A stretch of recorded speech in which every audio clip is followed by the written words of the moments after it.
లైఫ్లో తప్పులు అనేవి సహజం. సో తప్పు చేసావని బాధపడకు, ఒప్పు చేసావని ఆనందపడకు. So you do a right, so don't worry about it. So అంటే కరెక్ట్ పని చేస్తే సంతోషపడాలి, దాని గురించి ఆలోచించాల్సిన అవసరం లేదు. కానీ వాట్ నెక్స్ట్ అనేది మాత్రం ఆలోచించాలి. అలాగే తప్పు చేయడం అనేది మానవ సహజం.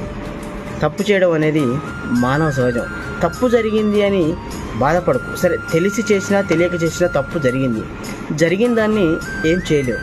కానీ చేసిన తప్పుని ఎలా కరెక్ట్ చేసుకోవాలి అనేది ఆలోచించాలి.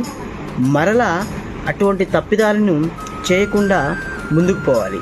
అప్పుడే మన లైఫ్ అనేది ముందుకు పోతుంది. So if you do A mistake, don't do again same mistake.